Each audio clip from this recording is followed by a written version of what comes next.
Varbūt tās jūs varētu pastāstīt īsumā par priekšvēlēšanu kampaņām, kurās jūs, dārgie draugi, piedalījāties 2009. gada Eiropas parlamenta un pašvaldību vēlēšanās.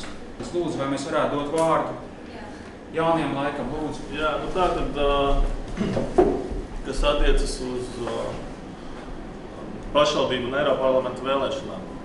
Mūsu vēlēšana stratēģija bija izstrādāta balstoties uz to, ka Eiroparlamenta kandidāts numur 1 būs Valdis Dombrovskis, kurš jau Eiropā strādāja budžeta un nodokļu komisijā un bija arī kļuvis par ievērojumu cilvēku. Bet, ņemot vērā to, kad vara mainījās pēc janvāra šiem nemieriem, tad mums vajadzēja ļoti strauji pārlikt gan Rīgas sarakstu pirmo numuru, gan arī Eiroparlamenta sarakstu. Lūk, un tā rezultātā izmainījās visa koncepcija, un par Rīgas sarakstu pirmo numuru kļuva Edgars Jaunups, kurš ir jaunas nodaļas dibinātājs. Un viņa, teiksim, uzstādījums un redzējums par to, kā Rīgai vajadzēja darboties, ka viņš veidos maksimāli mazu un efektīvu administrāciju un ļaus, teiksim, uzņēmēju darbībai plaukt un nodrošinās godīgus, teiksim, noteikumus visiem uzņēmējiem tieši Rīgas ceļā. Eiroparlamentā par pirmo numuru kļuva Artūrs Krišjānis Kariņš, kurš pirms tam bijis ekonomikas ministrs, un tad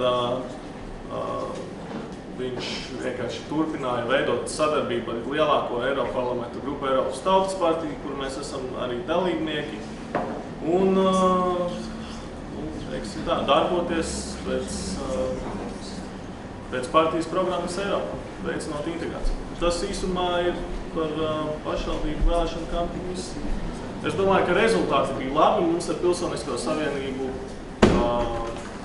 kopā ļoti liela daļa deputātu. Nu, žēl, kad pirmā partija izvēlējās strādāt nevis ar latviešu, teiksim, deputātiem, bet pēc saviem uzskatiem. Jā. Paldies, liels nākošais lūdzu pārstāvis ir no Pilsoniskās savienības. Lūdzu, varbūt jūs varētu īsti pastāstīt, ko jūsu partija darījusi 2009. gada pavasarī, kad bija Eiropas parlamentu pašvaldību vēlēšanas. Patiesībā mums bija vienkārši. Mums bija ļoti ierobežoti finanšu līdzekļi. Jā, un līdz ar to mums vajadzēja kampaņu veidot maksimāli vienkārši, maksimāli cilvēkiem saprotam. Un tā galvenā ziņa bija tāda, Sandra Kalniete Eiropas parlamentā, Ģirds Valsts Rīgā. Rīgā mēs bijām spiesti iesaistīties Aināra Šlesera iedibinātajā idejā par to, ka ir jābūt Rīgas mēra kandidāta sacensībai. Izmantojām šo iespēju ar ierobežotiem līdzekļiem paust savu viedokli caur Ģirdu Valsts un veidojām it kā spēcīgu kandidātu, manuprāt, tas izdevās ļoti sekmīgi, un galu galā mēs ieguvām 2. vietu Rīgas domas vēlēšanās, apsteidzot šo te pašu Aināru Šleseru viņa, teiksim, izvirzītiem noteikumiem. Attiecībā uz Sandru Kalnieti, patiesībā viņa ar savu personību vienkārši izvilka šo te kampaņu lielā mērā, un tiešām šie resursi bija ļoti ierobežoti. Pašvaldībās savukārt mēs sniedzām pašvaldībām visu iespējamu atbalstu un padomus, tie ir instrukcijas, kā strādāt ar iedzīvotājiem uz vietām. Un šie iedzīvotāji vienkārši tiešām gāja pie cilvēkiem, runāja, stāstīja gan par savām idejām, uz savām attiecīgajām pašvaldībām, gan arī stāstīja par Eiroparlamenta programmu un idejām. Principā bija ļoti liels darbs tieši ar cilvēkiem reģionos, tā teikt, kampaņa, kas izmaksā lēti, bet strādā pietiekami efektīvi. Jā, paldies, lūdzu, tālāk varētu Tautas partijas pārstāvis. Jā, nu mums arī, protams, tāpatās bija kampaņa, un kampaņa bija gan reklāmas klipi, kas ir tāds populārākais cilvēku uzrunājušais veids, gan arī tieši šajā kampaņā jūs pieminētais Mārtiņš Zemīts ar Rihardu Pīku, pie kura viņš bija kā palīgs, ļoti izbraukāja arī visu Latviju ar tādu speciālu busiņu, un tiešām ļoti daudz cilvēkus uzrunāja. Un, diemžēl tas rezultāts varbūt to savu atdevi nedeva, tas procents bija diezgan zems priekš šīm vēlēšanām, kas varbūt ir skaidrojums nevis ar Pīka iepriekšējo darbību, bet varbūt ar tā brīža to, teiksim, izpratni par politiku vispār, un to varbūt sabiedrības kaut kādu novērtējumu pašreizējā brīdī tajā Tautas partijai. Un tajā ziņā varbūt arī tas rezultāts bija negaidīti zems, tie tiešām bija pāris procenti, jo ņemot vērā to, ka arī pārējos novados bija izvirzīti diezgan spēcīgi kandidāti, ja nemaldos, pieņemsim, Latgalē tā ir Rugāta, kas tur ir zināma, Zemgalē tas ir Dalbiņš, kas ir no Zemgales nācis, un Rīgā bija Mužnieks, kas arī ir ļoti sabiedrībā zināms cilvēks, tomēr tas kopējais pienesums nebija tik liels. Iespējams arī lielu daļu no šī pēdīgā rezultāta paņem tas, ka mēs arī ļoti koncentrējāmies pašvaldību vēlēšanām, kas arī nav noslēpums, jo mums ļoti svarīgi bija šie reģionālie līderi. Uz tā pamata mēs tomēr ieguvām pietiekami lielu pārstāvību, un bija 22 mēri novada Latvijā mums kopā, un tagad apvienojoties ar pirmo partiju, tas mums dod kopējo lielāko skaitu mēriem Latvijā, kas mums, protams, ir ļoti būtiski. Nu, tā gāja, cerams, ka nākamreiz būs labāk.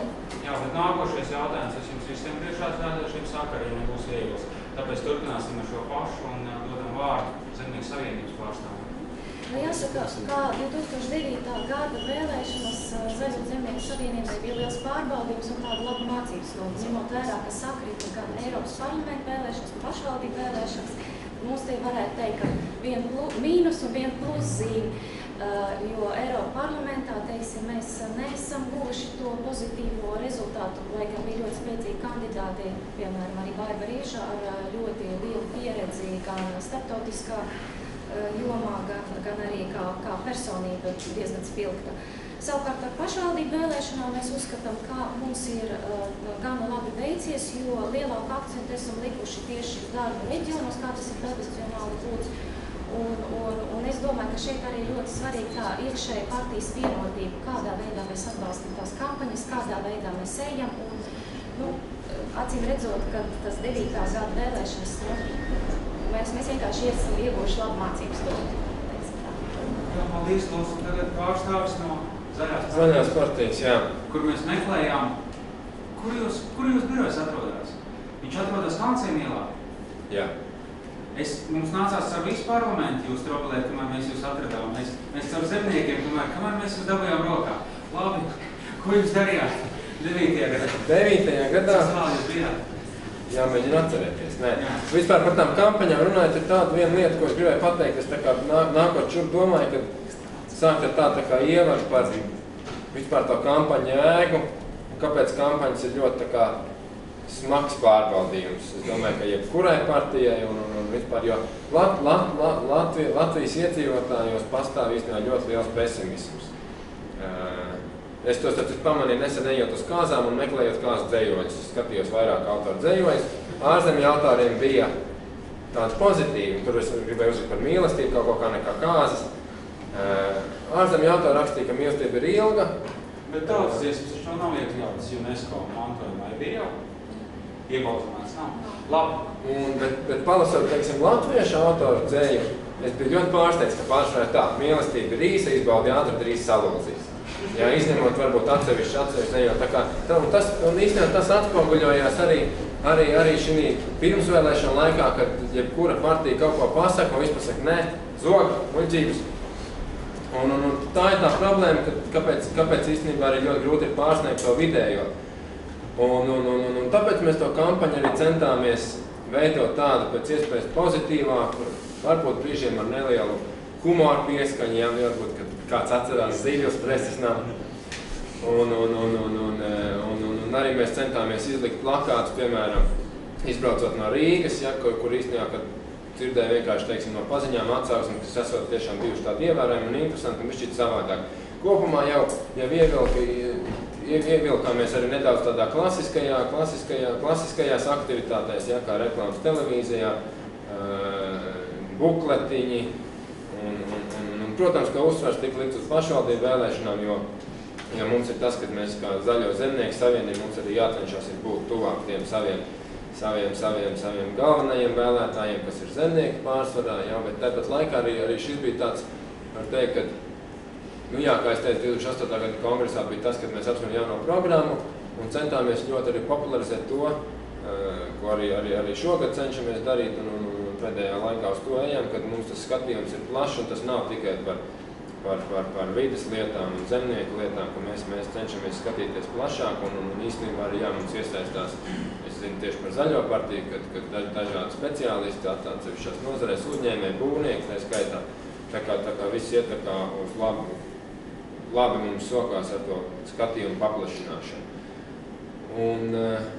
Nu jā, un Eiroparlaments bija tā kā faktiski to kampaņu organizēt tieši tie, kas bija sarakstā. Es arī biju Eiroparlamenta kandidāta sarakstā, un no manas puses bija tas, ka es biju ļoti veiksmīgi. Es uzskatu, ka tas pats portāls Draugiem LV bija izveidojis tādu sadaļu par priekšvēlēšanu laikā, kur sākumā bija labāk, pēc tam bija šī sliktāk, jo parādījās mankārība viņiem, un viņi par visu gribēja, lai viņiem maksā. Bet cik es varēju, cik es centos atbildēt īstenībā uz visiem jautājumiem, kas tur tika uzdoti, un tas bija tāds ieguldījums kā personīgi no maniem, un īstenībā Eiroparlamenta vēlēšanās tieši faktiski tā darbojās katrs kandidāts, jo tas kopējā kampaņa bija vairāk uz pašvaldību vēlēšanām, un tad tur bija dažādas aktivitātes, bet Eiroparlamentā tur bija diezgan liela individualitāte. Tagad varbūt mēs varētu pāriet pie saskaņas centra, kas varētu būt pats interesantākais. Ko jūs darījāt no pagaidām priekšā esošiem cilvēkiem? Ko jūs darījāt 2009. gada pavasarī? Ko darīja jūs jaunieši, kad gatavojās gan parlamentu vēlēšanām, gan pašvaldību vēlēšanām? Jā, kā jūs zināt, mūsu mēra kandidāts bija Nils Ušakovs, viņš arī kļuva par mēru. Un Nilā uzstādījums bija tiešām vērsties pie jaunatnes, un jaunatne bija ļoti aktīvi iesaistīta visu laiku. Tas nebija 2008. 2009. bija arī 2008. gads, un Saskaņas centram ir izdevies jaunatnē ieinteresēt par politiku, un tas arī turpinās tālāk. Jā, tas ir, un Eiroparlamenta vēlēšanas, tad mēs ieguvām divas vietas. Aptuveni pāris vietas mums, kurās vietās jums notika aģitācija, varētu lūdzu? Jā, mums ir ļoti aktīvi, mums ir interneti, ka jaunieši, viņi ir interneti, līdz ar to mēs ejam arī uz internetu. Mēs satiekam cilvēkus ielām, runājam tikšanās pagalmos, kad cilvēki var pienākt pie deputātu kandidātiem, pajautāt visu, ko viņi vēlās, un tad atbildēs. Jā, bet es nezinu, vai mums sanāks tāda liela diskusija, jo šeit arī nav tik daudz klātesošu, bet es gribētu jums personīgi uzzināt, kā ir tieši ar tagadējo sadalījumu Eiropas parlamentā, jūsu frakcijas sadalījumu. Kur jūs atrodaties, kādas ir tās partijas? Mūsu galvenais sadarbības partners Eiroparlamentā ir, protams, Sociāldemokrātu frakcijā. Un tas, kā Rubika kungs ir aizgājis vēl kreisāku daļu, tā ir viņa izvēle, bet mūsu galvenais partneris jau vairākus gadus bija un būs Sociāldemokrātu frakcijā. Vai jūs esat domājuši par sadarbību ar citām Krievu partijām, gan Igaunijā, gan Lietuvā? Priekš kā kuras vēlēšanas? Nē, es vienkārši prasu, vai jūs par to esat domājuši? Pirmkārt, Saskaņas centrs nav Krievu partijā, tā ir Latvijas partijā, kurā iesaistās gan latvieši, gan krievi, tas ir arī citās partijās. Otrkārt, attiecībā uz Eiropas parlamentu, mums nav svarīgi, ka politiku būvēt uz kādas Krievu kartas. Nē, mēs cienām kultūru, Krievas kultūru, mēs vērtējam sadarbību ar Krieviju kā Latvijai izdevīgu un vajadzīgu, bet nekāda Krievu partija mēs nav, tāpēc neesam, tāpēc mēs arī tāda veida sadarbība, tas nav mūsu prioritāte.